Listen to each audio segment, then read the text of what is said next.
Praise the lord. ఈ రోజు దేవుని వాక్యము, కన్నీటి ప్రార్థనను ఆలకించే దేవుడు. హిజ్కియా కన్నీళ్లు విడిచుచు యెహోవాను ప్రార్థించెను. 2వ రాజులు 20వ అధ్యాయము 3వ వచనం. హిజ్కియా రాజు మరణ వార్త విన్నప్పుడు భయపడలేదు గాని దేవుని వైపు తిరిగి కన్నీళ్లతో ప్రార్థించాడు. అతని ప్రార్థన హృదయపూర్వకమైనది. దేవుడు అతని కన్నీళ్లను చూచి అతనికి జవాబు ఇచ్చాడు. దేవుడు కన్నీళ్లను గమనిస్తాడు.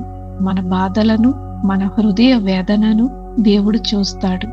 మన కన్నీళ్లు దేవుని దృష్టిలో అమూల్యమైనవి. హృదయపూర్వక ప్రార్థనకు శక్తి ఉంది.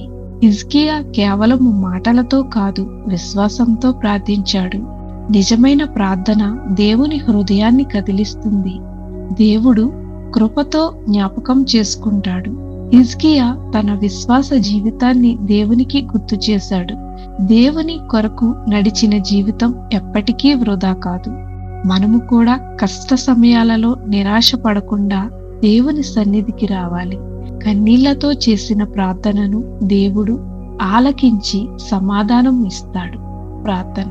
ప్రభువైన యేసు, మా ప్రార్థనలను ఆలకించి మా కష్ట సమయాలలో నీ వైపు తిరిగే విశ్వాసాన్ని మాకు దయచేయండి. మా కన్నీళ్లను తుడిచి నీ కృపను అనుగ్రహించమని యేసు నామంలో ప్రార్థించుచున్నాము తండ్రి. ఆమేన్.